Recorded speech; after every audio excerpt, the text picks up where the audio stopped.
하나님은 우리를 보호하시는 분이십니다. 하나님은 우리를 사랑하시고 우리를 보호하시고 우리를 언제나 살피시고 좋은 것으로 인도하시는 하나님이십니다.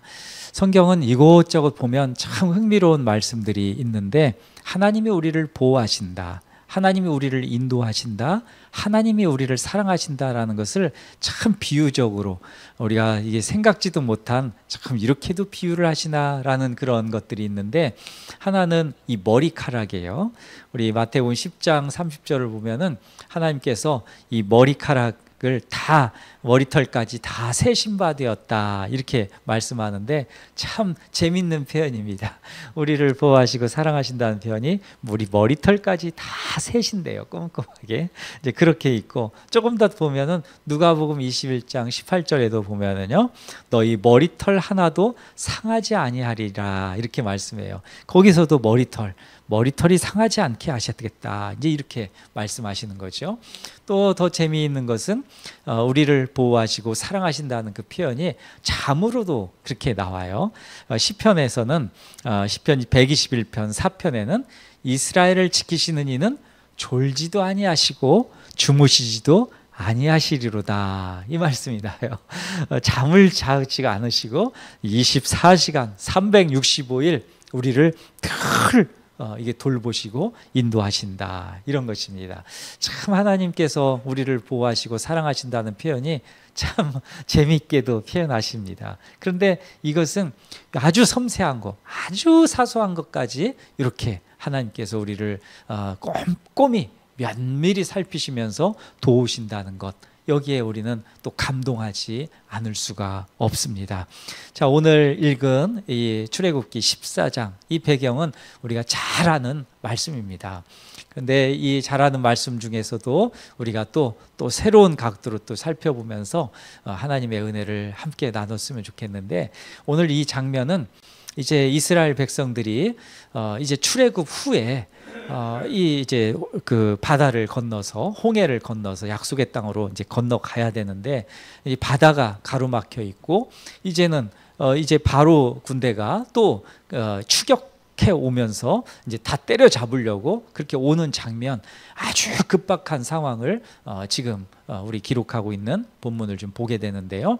이스라엘 백성들을 보면은 사실 이 거기에 대한 이 모든 상황에 대한 대비가 하나도 되어 있지 않아요. 뭐 병력이 훈련된 병력이 군사력이 있는 것도 아니고 군사 병력이 있는 것도 아니고, 또 뭐 아주 그냥 잘 다듬어진 어떤 그런 그 병기들 그런 것들이 있는 것도 아니고, 또 어떤 군사 전략 뭐 이런 것들이 아주 뾰족한 전략이 있는 것도 아니에요. 그러니까 말 그대로 그냥 무대포인 거죠. 아무런 이 대응체 전략이 하나도 없는 것이죠. 그러니까 꼼짝없이 죽은 목숨이나 다름없는 그런 상황이 된 것, 그것이 오늘 이제 우리 본문에서 볼 수 있는 건데, 그 본문이 이제 19절에서 20절 본문인데요. 19절에서 20절 본문을 같이 한번 읽어보겠습니다. 함께 19절과 20절 함께 읽습니다. 이스라엘 진 앞에 가던 하나님의 사자가 그들의 뒤로 옮겨가매 구름 기둥도 앞으로 그 뒤로 옮겨 애굽 진과 이스라엘 진 사이에 이르러 서니 저쪽에는 구름과 흑암이 있고 이쪽에는 밤이 밝음으로 밤새도록 저쪽이 이쪽에 가까이 못하였더라. 아멘. 하나님께서 꼼짝없이 죽게 생긴 이스라엘 백성들을 지키시는 방법에 대해서 오늘 이렇게 기록하고 있는데, 구름기둥, 불기둥, 이건 뭐 우리가 성경의 내용들을 조금만 아시는 분들은 뭐 다 이 내용들을 아시죠. 웬만한 것들은.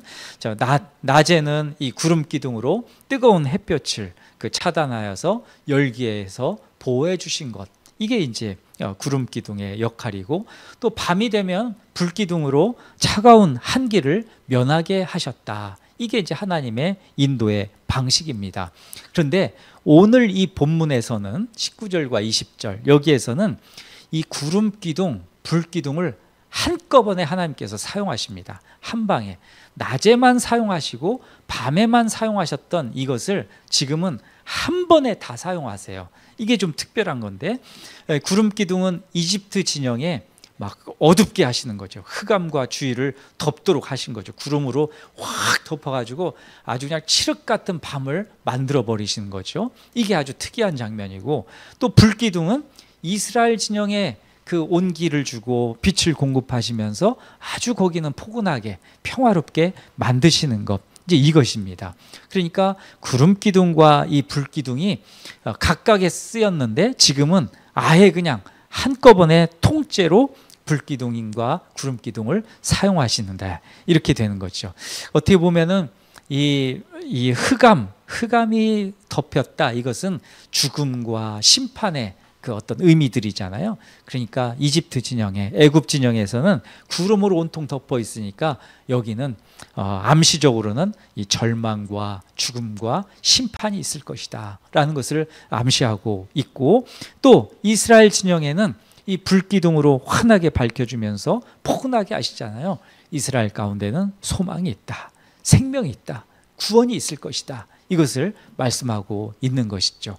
근데 하여튼 신기한 것은요, 이 구름 기둥과 이 불 기둥이 두 진영 사이에 차단막이 되는 거예요. 그러니까 이 애굽 진영, 이집트 진영을 보면 구름 기둥으로 쌓여가지고 지금 아무것도 안 보이는 거잖아요. 그러니까 작전을 펼 수 없는 거예요. 이 방향도 잡을 수 없고 당장에 막 이런 자기들이 어떻게 해야 될지 이거에 대해서 판단을 할 수 없는 그런 혼란의 어떤 그 상황 가운데 빠뜨려진 게 아니냐, 이렇게 우리가 좀 추적해 볼 수 있습니다.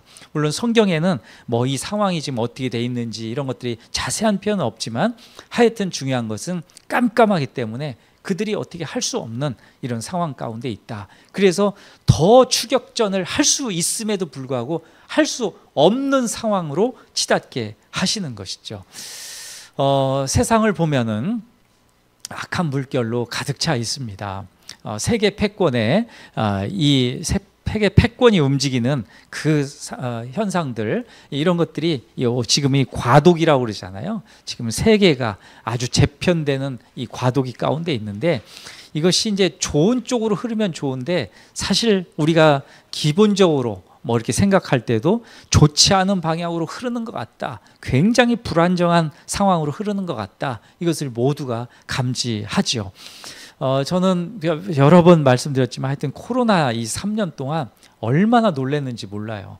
이 제약회사들, 또 이 자본 세력들이 그렇게까지 깊숙이 들어와 가지고 뭐 법 체계뿐만이 아니라 뭐 그 이 여러 가지 것들을 아주 이렇게 움켜쥐고 세계를 아주 그냥 이렇게 다운시켜버리는 이런 상황을 만들 수 있나? 이거 아주 너무나 깜짝 놀라가지고, 그런데 이 상황 가운데서 과거에는 뭐 숨어서 이 자본 세력이나 이런 세력들이 악을 행했다면 코로나 이 3년 동안 아주 드러내놓고, 아주 발톱을 드러내놓고 그냥 뭐 볼 것 없이 막 그렇게 하는 상황들을 보면서 제가 너무 주님 오실 날이 진짜 이게 가까워진 게 분명하다, 이런 생각들을 하면서 얼마나 제가 이 긴장하고 또 이 자극을 받았는지 모릅니다. 오죽하면은 그 요한계시록을 한번 저희 묵상하면서 한번 파봅시다, 이렇게 해서 요한계시록을 저희가 함께 묵상했겠습니까? 하여튼 그런 거죠. 자, 우리나라를 보더라도 그렇습니다. 지금 뭐 서민을 위한 대통령감이 없다는 게 우리가 한탄스럽잖아요. 이게 한 두어 달 남은, 뭐 두 달도 아니죠. 지금 뭐 이 상황 가운데 정책을 놓고 대통령을 뽑아야 되는데 이제는 어떤 사람을 뽑아야 될지 정책은 난 모르겠고, 이렇게 되는 상황이니까 우리나라가 얼마나 절박합니까? 이런 상황인데 좌우를 막론하고, 사실 이 후보라는 사람들이 뭐 누구나 다 느낄 거예요. 대한민국 국민이라면은 어느 사람 자기 이익만을 위해서, 그러니까 서민이나 백성이나 나라 민족을 위해서 어떤 거대한 거시적인 안목으로 정책을 내거나 그렇게 좀 헌신하겠다, 그렇게 섬기겠다, 이런 대통령이 하나도 안 보여요. 대통령 후보가 참 안타까울 뿐입니다. 하여튼 이런 차원에서 우리가 더 많이 기도할 이 수밖에 없다라는 생각을 하게 되는데, 아무튼 이 상황 가운데 하나님께서 또 일하실 것이라고 좀 봅니다. 이런 상황에도 불구하고 우리 주님이 다시 오는 날이 점점 가까워진다는 걸 우리가 느끼게 되는데, 악한 세력들이 점점점 주님 오실 날이 가까워지면 가까울수록 디데이잖아요. 어차피 예수님 오신 후로부터는 계속 디데이인데, 주님이 오실 그날 더욱더 악이 창궐하게 될 텐데, 어둠이 더욱더 짙어질 텐데, 근데 우리에게 희망이 있어요. 소망이 있는 게 뭐냐면, 이 자중질환이라는 말 있잖아요. 사자성어로 자중질환. 이것은 자기들끼리 막 싸우는 형국, 그러니까 자기들끼리 괴멸하는 거죠. 근데 이게 요한계시록에도 나와요. 요한계시록 마지막 끝에서도 자기 악한 세력들, 이 사단 마귀가 그 악한 세력들을 자기 일명 이 꼬봉 있죠. 자기 부하들을 삼았는데 그걸 또 공격해서 고기를 또 아주 아작을 내요. 이게 요한계시록에 나오잖아요. 자, 흥미로운 장면입니다. 자기가 다 써먹고요. 나중엔 다 이게 괴멸시켜서 다 버려버리는 상황. 이게 있는데 이 자중질환이죠. 그러니까 악한 세력들은 언젠가는 항상 영원히 팽창할 것 같고 영원히 그 자리에서 살 것 같지만 그렇지 않다는 거예요. 성경을 보면은 그들끼리, 악은 그들끼리 싸우면서 괴멸된다, 자멸된다. 이것이 성경에 나온 말씀입니다. 물론 마지막에는 우리 예수님께서, 권세 잡은 예수님께서 그들을 심판하시죠. 그러나 그 과정, 그 이전에도 이미 악한 세력들은 그렇게 자중질환으로 이제 괴멸하게 된다. 이것을 우리가 소망하면서 기도했으면 좋겠습니다. 나라가 아무리 어지러워도, 세상이 아무리 어지러워도 주님께서 섭리하신다. 주님께서 우리를 붙드신다, 우리를 인도하신다라는 것을 믿어야 됩니다. 세월이 악할수록 교회와 그리스도인들이 더욱 믿음으로 하나 되어야 됩니다. 마귀의 공격 있잖아요. 사탄의 공격은 항상 교회와 성도들을 향합니다. 교회와 그리스도인들, 뭐 다른 건 이제 쳐도 그냥 쓰러지니까요. 근데 교회와 성도들을 치면 끝이에요. 왜냐하면 마귀가 목표가 있잖아요. 마귀의 전술, 하나님을 대적하는 거예요. 그러니까 하나님의 나라 이거 못 오게 하는 거고, 아주 그냥 하나님이 만드신 세상을 망가지게 하는 게 마귀의 최종적인 목표이기 때문에 그거 가장 지키는, 청지기로서 지키는 그런 그 공동체, 그런 사람들이 누구예요? 성도와 교회잖아요. 그러니까 그거 무너뜨려야 마귀가 원하는 대로 세상이 되니까 항상 타겟은 교회와 성도들입니다. 그러니까 함께 믿음으로 모이고 기도로 하고 예배하고 우리가 찬송하는 이유도 여기에 있는 것이죠. 이 사명감, 이 소명, 이 부르심의 이 열망, 이것이 없이는 세상을 우리가 살아갈 수 없습니다. 그러나 하여튼 마귀의 아무리 큰 공격이라도 하나님께서 교회와 성도들을 보호하신다는 것, 이것을 확신하며 믿으면서 걸어가시기를 간절히 축복합니다. 바로의 군대가 이스라엘 진영에 근접하지 못하는 이유도 이것입니다. 바로 이런 이유입니다. 이스라엘 백성들은 도간에 든 쥐잖아요. 어디도 뭐 바다로도 다 막혔으니까 못 가고, 앞으로 가면 바로 군대가 오니까 죽어요. 그러니까 어디 가든지 이제 죽는 것밖에 안 남았어요. 도간에 든 쥐죠. 그러나 하나님께서 길을 내십니다. 그런데 그 길을 내시는 것이 생각지도 못했던, 그러니까 우리 이성적으로는요, 우리가 배운 거 있잖아요, 우리가 아는 것, 여기서 완전히 벗어나서 하나님이 역사하세요.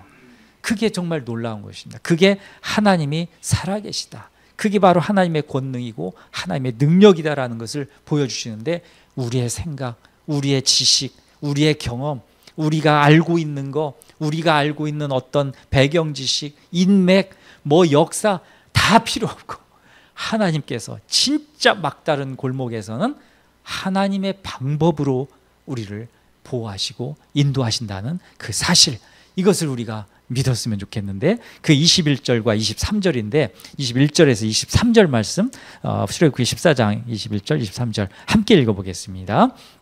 21절, 모세가 바다 위로 손을 내밀매 여호와께서 큰 동풍이 밤새도록 바닷물을 물러가게 하시니 물이 갈라져 바다가 마른 땅이 된지라. 22절 이스라엘 자손이 바다 가운데를 육지로 걸어가고 물은 그들의 좌우에 벽이 되니. 23절 애굽 사람들과 바로의 말들 병거들과 그 마병들이 다 그들의 뒤를 추격하여 바다 가운데로 들어오는지라. 아멘. 자, 언제 어떤 시간 가운데 이스라엘 백성들이 이 바다를 건너게 되는가 참 신기할 뿐입니다. 하여튼 바다가 마른 땅이 됐다 이건데, 이 백성들이 언제 어느 시간에 건너가는가 성경학자들마다 조금씩은 다른데 인구 수를 이제 추정해 가지고요 그 간 시간들을 소요 시간들을 환산하는데 좀 흥미로워요. 보통은 한 5에서 6시간 정도를 그 바다를 건너갔다 이렇게 이제 하는데, 한편에서는 한 1.6km 되는 그 한 뭐 사람들이 1.6km로 쭉 행렬이 있어갖고 1.6km 행렬이 한 5시간에 6시간 그 바다를 다 끝까지 이제 걸어갔다. 이제 이런 게 하나가 있고, 또 하나는 조금 더 구체적으로 밤 9시를 기점해서 새벽 한 4시에서 5시까지 이렇게 한 3.2km 행렬, 조금 더 길게 보는 거죠. 사람들 수를 조금 더 많이 보면 이렇게 되는 거죠. 그렇게 이제 걸어갔을 것이다. 바다를 이 가름으로 이제 도하했을 것이다. 이렇게 보는 이제 관점들인데 참 흥미롭습니다. 아무튼 우리가 조금 더 상상해 볼 수 있는 상상력들을 갖게 하는 그런 성경학자들의 해석인데 참 좋습니다. 아무튼 이 바다가 갈라진 사건은 불가사의한 것입니다. 우리가 사람의 지식으로는 설명이 불가능해요. 이것은 전적으로 하나님의 능력으로 된 것이죠. 바다가 갈라진다? 물론 뭐 이 세상에 바다가 좀 갈라지는 것도 있는데, 지금 이런 것처럼 이 홍해가 갈라지는 것처럼 이런 현상은 사실상은 전무후무한 것이죠. 그런데 더 좀 그 재밌는 것은 21절에 나온 이 육지로 번역된, 이게 히브리어 하라바라고 이렇게 히브리어는 발음하거든요. 근데 이게 이 뜻이 바다 가운데 육지, 바다 가운데 육지라는 이건 뜻이에요. 그게 바다 가운데 육지라는 것은 그 뜻의 그 의미를 조금 더 살펴보면, 이 질퍽거리는 어떤 뭐 진흙탕 뭐 이런 땅이 아니라 완전히 마른 육지 땅, 우리가 걸어다니는 이 땅 있잖아요. 요즘은 뭐 시멘트로 다 발라놓고 아스팔트를 깔아놔서 좀 그렇긴 한데, 어쨌든 뭐 그런 길이기도 해요. 사람이 걸어갈 때 우리가 편하게 마른 땅을 걷는다, 그거 상상하시면 돼요. 그게 바로 하라바 이겁니다. 육지 이거예요. 그러니까 질퍽거리면서 아이고 빠졌네, 어우 저기 좀 비껴가야 돼, 이게 아니라 싹 다 마른 길을 걷게 하셨다 이런 거죠. 참 그 걷기에 불편하지 않도록 하나님께서 그것마저도 또 상황을 만들어 주셨다 이런 것이죠. 그런데 참 그 이 물은 본래 이 좌우로 어떤 식으로 놓든지 간에 평행을 이루잖아요. 그래서 건물을 짓거나 할 때 이 그 건물을 짓는 분들이 이 막대자를 갖고 다니시잖아요. 거기 물이 살짝 들어가 있는 거 평행자라고 하나요? 제가 뭐 그 전문 용어는 잘 모르겠습니다. 그런데 하여튼 거기에는 물이 들어가 있어서 그 물이 딱 평행하게 되면은 아 이게 다 평평하게 짓는구나 이런 거 있잖아요. 물의 평형성 이것 때문에. 그런데 어떤 용기나 어떤 각도로 부어도 물은 항상 평행합니다. 큰 동풍이 바닷물을 좌우로 벽으로 세웠다는 건 엄청난 장관이 아닐 수 없습니다. 그러나 또 한편으로 또 하나 더 생각해 본다면, 동풍이 막 그렇게 불어 닥쳐가지고 물이 좌우로 이렇게 기둥으로 쭉 쓴다고 생각해 봐요. 그런데 사람들이 건너갈 때 마른 땅이 돼서 좋긴 하지만 바람 불어갖고 막 난리를 치고 날아가고 벽에 막 부딪히고, 벽을 세울 정도, 바다를 세워서 벽을 세울 정도의 그 어떤 바람의 색이라면 사람이 제대로 건너갈 수 있겠습니까? 그죠? 안 되죠. 근데 거기를 마른 땅으로 천천히 다들 건너갈 수 있었다. 이것은 정말 놀라운 사건이 아닐 수 없습니다. 이건 하나님의 권능이고 하나님의 능력으로 된 것입니다. 하나님이 누구신지에 대한 것에 대해서 확실히 알려주는 사건이 이 출애굽 사건입니다. 출애굽 사건은 이 거대 제국, 여기에 애굽의 신들 이런 것들 바로 또 나일강의 중심으로 허다한 그런 어떤 신들을 다 심판하시면서 하나님의 백성들을 약속의 땅으로 인도하시고 구원하시고 해방시키는 것, 이게 출애굽의 전체 주제지 않습니까?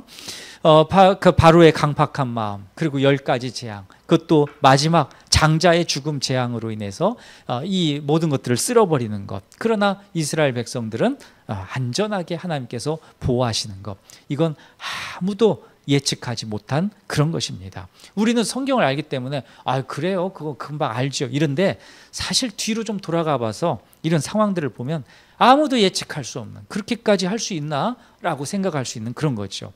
또 지름길을 놔두고 왜 먼 길을 택해서 하나님께서 돌아가게 하세요? 이것도 우리가 알 수 없는, 전혀 알지 못하는 그런 상황들이죠. 또 하필 퇴로가 막힌 바다를 뒤로 하고 여기에 텐트를 쳐가지고 바로의 군대하고 맞닥뜨려갖고 도간에 든 쥐처럼 이렇게 만들어지느니까, 이것도 하나님께서 예상치 못하게 그렇게 또 만들어 가시는 방법입니다. 그리고 또 이 바다가 갈라진 거, 이걸 누가 알겠어요? 바다가 갈라질 것이라는 거. 오죽하면은 그 이스라엘 사람들이 이거 우리 다 죽게 생겼다, 막 모세한테 막 난리를 치잖아요. 원망을, 온갖 원망을 다 합니다. 근데 그 원망이라는 그 뜻도 그냥 우리 이제 죽게 생겼다, 이게 아니에요. 죽일 듯이 달라들면서 아주 너 때문에 그렇다고 멱살을 잡고 아주 죽이려고 하는, 그게 그 원망의 뜻이에요. 원뜻이에요. 그러니까 얼마나 예상치 못했는가, 이런 것이죠. 그리고 마른 땅으로 건너갈 거, 그거 누가 알았겠습니까? 아무도 몰랐죠. 그리고 더 나아가서는 마지막에 24절과 25절에는 하나님께서 다 이스라엘 백성이 건너가고 나서 이제 고기를 추격해오는 바로 군대, 거기에서 물의 원래 현상, 이 평형되는 현상, 그걸로 다시 복원을 시키시는 거예요. 그래서 완전히 거기서 몰살당하게 되는, 새벽에 완전히 애국 군대를 진멸하는 데까지 이르게 하시는 것, 이게 하나의 사실 영화같이 우리가 생각될 수 있지만 역사적 사실입니다. 하나님이 우리를 보호하시는 방법이고 우리를 인도하시는 방법입니다. 우리가 생각지도 못하게, 예측하지 못하는 그런 방법으로 하나님께서 사용하신다는 것이죠. 이 이스라엘 백성들이 이집트 병거가 죽을 듯이 달려오는 것을 보고 모세를 아주 그냥 책망하고 원망하고 분노를 쏟아붓습니다. 그때 모세가 하나님의 말씀을 의지해서 이렇게 말씀해요. 출애굽기 14장 13절 14절인데 이 말씀은 제가 한번 읽어드릴 테니까 들어보십시오. 모세가 백성에게 이르되 너희는 두려워하지 말고 가만히 서서 여호와께서 오늘 너희를 위하여 행하시는 구원을 보라. 너희가 오늘 본 애굽 사람을 영원히 다시 보지 아니하리라. 여호와께서 너희를 위하여 싸우시니래. 너희는 가만히 있을지니라. 아멘. 뭐 하라고요? 하나님께서 대신해서 싸우니까 가만히 보고 있어라, 이제 이런 것이죠. 이스라엘 백성들은 바다 가운데서 어떤 일도 하지 않았습니다. 뭐 할 수도 없죠. 도간에 든 쥐니까. 그런데 오직 하나님이 가라고 명령하셨을 때 갈라진 바다에 들어진 마른 땅을 밟으며 걸었을 뿐입니다. 오직 하나님이 그들을 대신해서 싸우셨습니다. 그들은 하나님이 하시는 일을 바라보기만 했던 것이죠. 하나님의 놀라운 능력을 두 눈으로 똑똑히 봅니다. 목도하죠. 바로의 군대가 침몰되는 것을 보며 입을 다물지 못했을 것입니다. 그 강력한 군대가 물에 다 수몰돼서 다 죽어 허부적거리면서 죽는 모습 보면서 와, 이러면서 쳐다봤을 거예요. 그러는 동안 하나님은 이스라엘 백성들을 철저하게 보호하십니다. 털끝 하나 상하지 않게, 그러니까 초두에 머리칼 하나도 상하지 않게 하신다고 했잖아요. 머리칼도 세신다고 하셨잖아요. 하나님이 그렇게 보호하시는 것이죠. 털끝 하나 상하지 않도록 하나님께서 보호하신다. 그제야 이스라엘 백성들은 하나님을 경외하고 그의 종 모세도 하나님을 믿게 됩니다. 우리는 항상 궁지에 몰려서 어려워합니다. 그게 우리의 현실이에요. 우리가 약함 때문에 그런데요. 또 마귀의 공격으로 벼랑 끝에 서기도 합니다. 그러나 하나님은 우리 문제 가운데 전적으로 개입하십니다. 우리는 대안이 없지만 하나님은 많은 솔루션이 있으셔요. 우리는 아무것도 할 수 없다고 원망하고 불평하지만 하나님은 하실 수 있는 방법이 너무나 많으세요. 무궁무진하세요. 이것을 믿으십니까? 우리는 이 이스라엘 백성들을 통해서도 우리 보지만 우리는 다 막혔어요. 진짜 우리는 망했어요. 우리는 할 게 없어요. 내가 지금까지 열심히 살아왔는데 이제 앞으로는 내가 할 일이 없습니다. 하나님이 내 죽이든가 살리든가 마음대로 하세요. 나는 살 길이 없습니다. 라고 하더라도 하나님은 하실 수 있는 일들이 너무나 많이 있다는 거죠. 심지어는 우리가 생각하지 못하는 바다를 가른다는 것, 이것은 우리 문제를 완전히 쪼개버리신다는 거예요. 우리가 문제 때문에 있잖아요. 앞에서 정말 죽을 것 같아요. 근데 그 사람이, 이렇게도 상상해 볼 수 있어요. 막 그 사람이 막 죽이려고 막 달라드는데 하나님께서 하시면 그 죽이려고 막 달라드는 사람이 갑자기 이렇게 흐물흐물대면서 하면서 돌아갈 수도 있는, 이게 우리가 상상할 수 있는, 우리 지성으로 상상할 수 있는 범위의 일들이지만 실제로 하나님께서 그렇게 이루신다는 것이죠. 저는 실제로 이제 제가 이 말씀을 드렸는데 실제 경험했던 그 아주 좀 오래전에, 지금도 활동하고 계시지만 이 다리 놓는 사람들의 그 대표이셨던 그 박정관 목사님, 그분이 이제 이 여러 가지 뭐 영적 전쟁을 놓고 뭐 기도하시고 등등 하는 이 상황에 지하철에서 이 앉아 있는데 한 목사님하고 두 분이 이렇게 앉아 계신데 저쪽에서 거의 미친 사람이요. 그 지하철 고 입구에 막 뛰어오면서 사람들을 해하려고 막 그렇게 오더라는 거예요. 이게 큰일 났다. 이러다가 내가 다 죽게 생겼다. 이제 이렇게 생각했는데 그때 그 생각이, 이건 하나님께서 하나님의 영으로 이게 제압할 수 있다. 우리가 기도해야 저 사람을 무력화해야 하는, 저 사람을 이게 움직이는 그 마귀 사탄, 이 악한 세력을 우리가 기도로서 무력화해야 되겠다. 이런 생각 때문에 그 목사님하고 같이 아주 그냥 그 지금 죽음이 어떻게 보면 위협이 이 오는 그 상황에 그렇게 기도하셨다는 거예요. 근데 신기하게 그 사람이 제가 아까 표현했잖아요. 흥흥 하는 것처럼 전혀 언제 그랬는 듯이 그냥 갑자기 모든 무기도 다 해제하고 그냥 이렇게 하더니 그 어디 자리에 그냥 조용히 앉아가지고 가더라. 그래서 이제 뭐 신고해서 그 사람 어떻게 했다. 뭐 이런 것들이 있었거든요. 뭐 그런 거죠. 이건 뭐 제가 써낸 이야기가 아니라 실제로 있었던 일입니다. 그러니까 우리가 세상에 일어나는 일, 우리가 이건 다 우리